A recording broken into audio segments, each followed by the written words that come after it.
Ulikam din ang serya ng pagnanakaw sa iba't ibang establishmento sa Quezon City.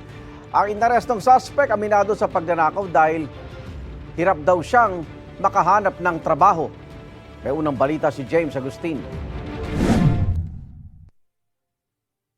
Masdan na lalaking ito na pumasok sa isang laundry shop sa Barangay Marilag sa Quezon City.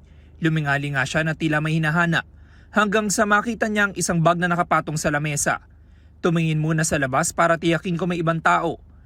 Binalikan ng bag, kinuha ito at mabilis na lumabas. Ang babaeng empleyado ng laundry shop na galing sa banyo, napatakbo para habulin ng sospek. Pagbalik niya, napansin niya wala na sa table yung bag. Then immediately, ni-review niya yung CCTV, nakita niya na may pumasok na isang tao, naka-long hair, naka-ball cap. Then nung makita niya, lumabas siya, nagtatawag siya ng tulong kasi parang ninakawan siya. Naaresto na marumorondang polis at barangay tanod ang 41 anyo sa lalaking sospek.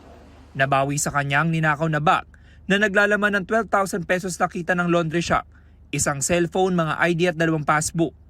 Ang sospek nakunan din sa CCTV na pumasok sa isang pet shop sa Barangay Bayanihan noong September 22.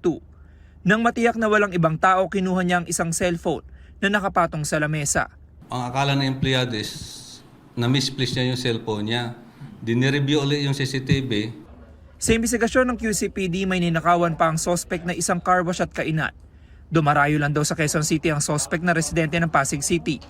Talagang target niya is mga establishment. Yung pag may chance siya na makakuha ng time na makapagsalisi, gagawin niya talaga yung modus niya, yung magsalisi.